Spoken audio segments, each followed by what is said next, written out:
సంతానలేమితో బాధపడుతున్నారా? 899 రూపాయలకే fertility assessment package. వివరాలకి సంప్రదించండి. నమస్తే అమ్మా. నమస్తే తల్లి. వైకుంఠ ఏకాదశి, వైకుంఠ ద్వారం తెలిసిన వేళ అసలు విష్ణు ఆలయాలు అయితే బారులుగా లైన్లు కనిపిస్తూ ఉంటాయి.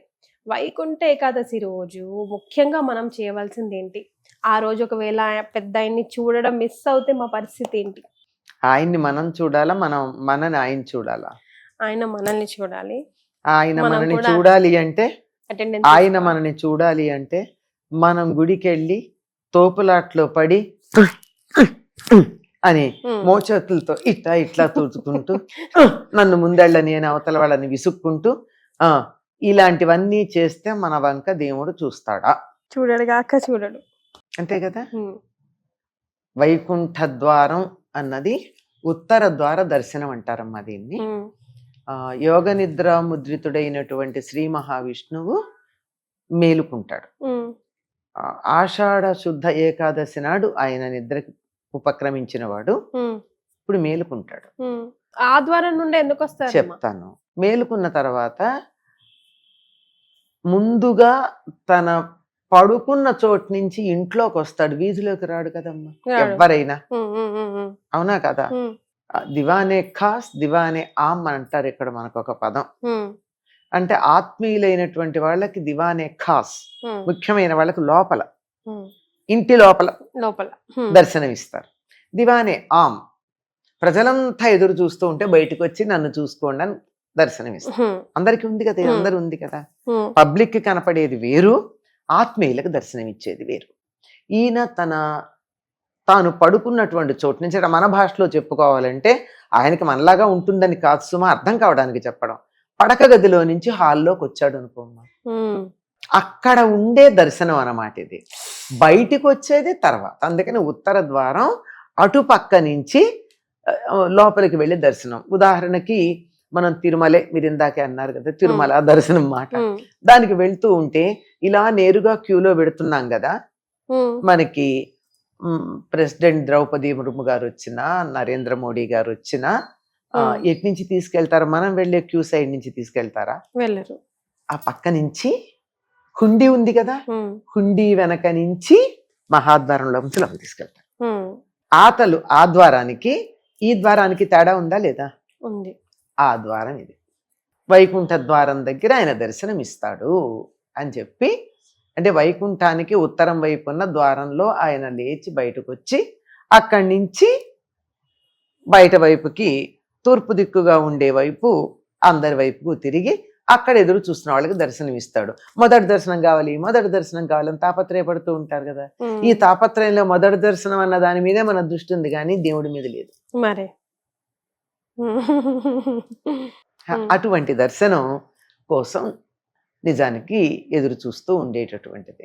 దీన్ని తెల్లవారుజామున లేస్తాడు. ఎవరైనా సరే సంప్రదాయం తెలిసిన వాళ్ళు, ఆరోగ్యం కావాలనుకున్నటువంటి వాళ్ళు, పద్ధతిగా జీవించాలనుకునేటటువంటి వాళ్ళు 4-4:30కి నిద్రలేస్తారు కదా. మహావిష్ణువు కూడా అలాగే లేస్తాడని అనుకుంటే అది ఆయనకి తెల్లవారుజాము. ఆయన లేచి కొద్దిగా కార్తీక మాసంలో ఉన్న ఏకాదశి నాడు లేస్తాడు. ఆయన బయటకు వచ్చేటప్పటికి మార్గశిర మాసం అవుతుంది. ఎందుకంటే మనకి వాళ్ళకి కాలపు లెక్కల్లో తేడా ఉన్నాయని చెప్పుకున్నాం కదా. అలా వచ్చినప్పుడు మొదటి దర్శనం కోసం తాపత్రయపడేటటువంటిదే ఇది వైకుంఠ ద్వార దర్శనం. అంటే వైకుంఠ ద్వారం ద్వారా లోపలికి వెళ్ళడం, ఆయన బయటకు వచ్చి మనకి దర్శనం ఇవ్వడం కాక మనం లోపలికి వెళ్ళి ఆయన చూడడానికి ఆ ద్వారం గుండా లోపలికి వెళ్ళడం అని. అంటే నేను మామూలు భాష అర్థం కావడానికి చెప్పాను. ఈ పదాలని, ఈ ఉపమానాలని వైకుంఠానికి అన్వయం చేసుకోకండి, మనకు అర్థం కావడం కోసం చెప్పింది ఇది. అమ్మ, మరి మనం అయితే దర్శనం కోసం వెళ్తూ ఉంటాం, కానీ అసలు ఏం చేయాలమ్మా? ఇప్పుడు మనం చూస్తున్నాం, అయ్యవారిని చూస్తున్నాం, దండం పెట్టుకుంటున్నాం కదా. అప్పుడు మన కోరికలు లెక్క పెట్టుకోవాలా, లేకపోతే ఆయన్ని చూస్తూ ఉండాలా? కొంతమంది ఇట్లా కళ్ళు మూసుకొని మొక్కుతూ ఉంటాం. అసలు వాట్ ఎగ్జాక్ట్లీ మనం ఇప్పుడనే కాదు, ఎప్పుడైనా గుడికి వెళ్ళినప్పుడు దానికి ఇంకో ప్రాధాన్యం ఉంది, అది కూడా చెప్పేసాక మీకు విషయం చెప్తాను. ఆయనకి ఆ మొదటి దర్శనం కోసం మనం ఎలా తాపత్రయపడతామో గుడికి వెళ్ళాలని, అలాగే దేవతలందరూ అక్కడ ఉంటారు. కనుక ఆ సమయంలో మనం విష్ణువుని దర్శించుకుంటే ముక్కోటి దేవతల్ని చూసినట్టు అవుతుంది. అక్కడికో దండం పెడితే అందరికీ దండం పెట్టినట్టు అవుతుంది కదా, ముక్కోటి ఏకాదశి ముక్కోటి. అంటే ముక్కోటి దేవతలు అక్కడ ఉంటారు అని అర్థం. అంటే మనం కూడా ఏదో పావలా పెట్టుబడి పెట్టి 10,000 రావాలని ఆశపడే వాళ్ళం కదా, ఒక నమస్కారం పెట్టి అందరి దేవతలకి పెడుతుందని ఆశతో పెడుతున్నాం. ఆ రోజు ఏం చేయాలి, దేవాలయానికి మన గ్రామాల్లో లేదా మన కాలనీలో ఉండే చిన్న దేవాలయంలో ఎక్కువ రద్దీ లేని చోట అయితే తెల్లవారుదామన ఆయనకి తాను ఎలా తెల్లవారుదామన లేస్తే ఇష్టమో లేస్తాడో మనం అట్లా చేస్తే ఇష్టం గనక 4-4:30 ప్రాంతాలకు స్నానం చేసి దర్శనం చేసుకోవడానికి వెడితే బాగుంటుంది. కానీ అలా వీలు కాలేదు, అనేక కారణాలు ఉంటాయి. అక్కడ రద్దీగా ఉండొచ్చు, మన ఇంట్లో ఏవో వీలు కాకపోవచ్చు, ఎవరో పేషెంట్లు ఉంటారు, పసిపిల్లలు ఉంటారు, బంధువులు ఉంటారు, ఆ సమయాలలో వెళ్ళడం వీలు కాదు.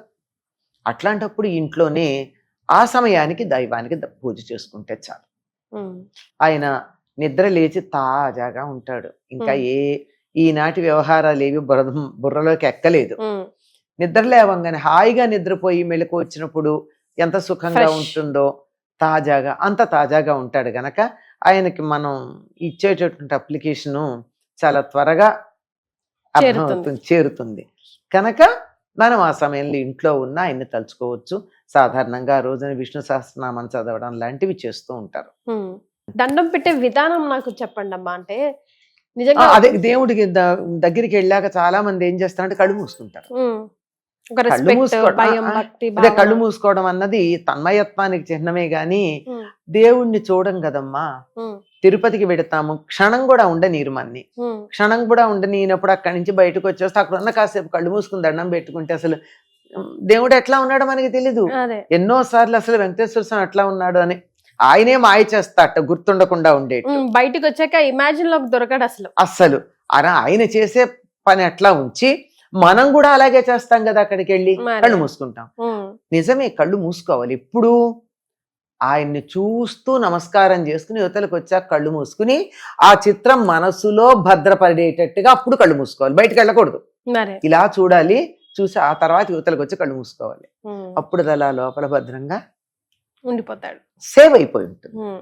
అది అందుకని చేతులు జోడించి వీలైతే తల మీద చేతులు పెట్టుకుని, అది కాకపోతే కనీసం ఇక్కడ దాకా చేతులు పెట్టి ఆయనకి చేతులు పూర్తిగా కలపాలమ్మా. 5 వేళ్ళు 5 వేళ్లతో కలవాలి. ఇలా కలిసి ఇలా అంటే తామర మొగ్గలాగా ఉంటుంది. ఇలా కలిస్తే ఇలా అలా ఉన్నటువంటి అలా నమస్కారం చేసుకుని ఆయనకి నమస్కారం చేసుకుని రావాలి. కోరుకోవాలా అంటే అక్కడ ఉండగా కోరిక గుర్తొస్తుందా? రాదు అసలు, రాదు కదా. అక్కడ దేవుడు లేడు. అక్కడుండి కోరిక కోరుకుంటే నీ హృదయంలో దేవుడు కాక నీ కోరిక ఉన్నాడు. అక్కడ దాకా వెళ్ళడం దేనికి? కోరికను తలుచుకోవడానికి. ముందనుకోవచ్చు, బయటకు వచ్చాక అనుకోవచ్చు. అక్కడ ఉండగా మాత్రం స్వామినే తలుచుకుంటూ ఏ దైవం అయితే ఆ దైవం, వెంకటేశ్వరుడు కావచ్చు, రాముడు కావచ్చు, కృష్ణుడు కావచ్చు, అమ్మవారు కావచ్చు, ఎవరైనా సరే వాళ్ళనే మన హృదయంలో కన్నుల ద్వారా గ్రహించి మనసులో చిత్రాన్ని నిక్షిప్తం చేసుకుంటూ హృదయంలో ధ్యానం చేస్తూ చేతులు జోడించి నమస్కారం చేయాలంతే. ఇది పర్ఫెక్ట్, ఇది పద్ధతి. సో ఇక్కడ నుండి మనం కూడా ఇవన్నీ తూచా తప్పకుండా పాటించే ప్రయత్నం చేద్దాం. చాలా సంతోషం అమ్మా, ధన్యవాదాలు.